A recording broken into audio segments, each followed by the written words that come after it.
বিয়ে বাড়ি হোক বা যে কোনো অনুষ্ঠান, ড্রাই চিলি চিকেন সেখানে নাম্বার 1 মেনুতে। আর আমাদের প্রত্যেকের পছন্দ এই ড্রাই চিলি চিকেন। তাহলে চলো যাই, আজ শিখি কিভাবে খুব সহজেই ড্রাই চিলি চিকেন বানানো যায়। প্রথমেই মাংসগুলোকে ছোট ছোট পিস করে নিয়েছি, তাতে পরিমাণ মতন লবণ, গোলমরিচ গুঁড়ো, রসুন বাটা আর লেবু, এটা দিয়ে আমি প্রথমে ম্যারিনেট করে রাখবো। তো লবণটা দেওয়ার পরে আমি এখানে লেবুর রসটা চিকেনের মধ্যে দিয়ে দিচ্ছি। এরপর অ্যাড করব এতে রসুন আর আদা বাটা আর গোলমরিচ গুঁড়ো। এটাকে দিয়ে খুব ভালোভাবে চিকেনটাকে আমি ম্যারিনেট করে রেখে দেবো কিছুক্ষণ। এটা তুমি যত বেশিক্ষণ ম্যারিনেট করবে তত তোমার চিলি চিকেনের স্বাদটা ভালো আসবে। এরপর একটা বাটির মধ্যে আমি প্রথমে একটু সয়া সস, চিলি সস আর কিছুটা পরিমাণ টমেটো সস আর সামান্য একটু ভিনিগার দিয়ে আমি একটা সসের মিশ্রণ তৈরি করে নিচ্ছি। দেখো, আর অল্প একটু ভিনিগার দেবো, দিয়ে ভালোভাবে মিশিয়ে আমি এটাকে খানিকক্ষণ রেখে দেবো। আর সামান্য একটু জলও দিলে অ্যাড করতে পারো। এরপর কিছুক্ষণ ম্যারিনেট করে রাখার পরে আমি এই ম্যারিনেট করা চিকেনগুলোর মধ্যে এবার অ্যাড করছি কর্নফ্লাওয়ার পরিমাণ মতন।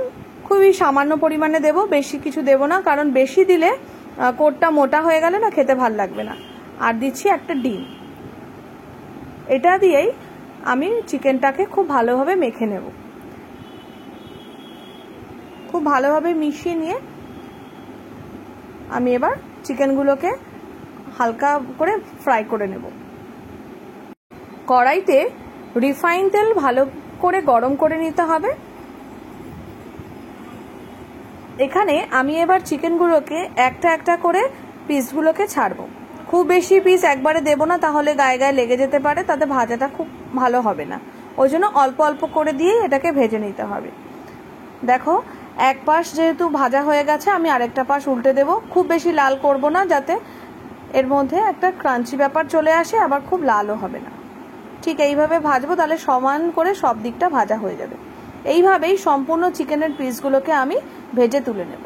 এবার এর জন্য লাগছে আমার পেঁয়াজ, একটু শুকনো লঙ্কা বাটা, রসুন কুচি আর ক্যাপসিকাম। প্রথমেই আমি ওই যে চিকেনের পিসগুলোকে ভেজেছিলাম ওই তেলের মধ্যেই আমি এখন রসুন কুচিটাকে দিয়ে দেব। রসুন কুচিটা একটু নাড়াচাড়া করেই আমি এর মধ্যে পেঁয়াজ আর ক্যাপসিকামটাকে অ্যাড করে দেব। চিলি চিকেন হোক বা ড্রাই চিলি চিকেন, কোনোটারই পেঁয়াজ আর ক্যাপসিকাম বেশি ভাজলে আমাদের কারোরই ভালো লাগে না। তাই এটাকে হালকা করে ভেজে নেওয়ার পরে আমি এর মধ্যে লঙ্কা বাটাটাকে অ্যাড করে দিলাম। দিয়ে ততক্ষণই ভাজবো যতক্ষণ না লঙ্কার কাঁচা গন্ধটা মরে যাচ্ছে। তারপর এর মধ্যে আমি সসের যে মিশ্রণটা রেডি করে রেখেছিলাম ওটাকে দিয়ে দেবো। দিয়ে খানিকক্ষণ নাড়াচাড়া করার পরে চিকেনের যে পিসগুলো আমি ভেজে রেখেছি সেই পকোড়াগুলোকে আমি এবার এই সসের মধ্যে দিয়ে দেবো। দিয়ে ব্যাস খানিকক্ষণ কিছুক্ষণ নাড়াচাড়া করে ভেজে নিলেই রেডি আমাদের ড্রাই চিলি চিকেন। আর হ্যাঁ, তোমাদেরকে বলি, যখনই কোনো চাইনিজ রান্নাবান্না করবে তখনই গ্যাসের ফ্লেমটাকে হাই করে নেবে। তাতে কি হয়, এর ফ্লেভারটাও একটা সুন্দর আসে। আমি এখানে কিছুটা পরিমাণ আরেকটু সস অ্যাড করলাম। তো সামান্য একটু জলের ছিটে দিয়ে আমি যদি এরকম করে ভাজতে থাকি তাহলে কি হবে, চিকেনের ভেতরে পরিমাণ মতন যে সসের স্বাদটা সেটাও ঢুকবে।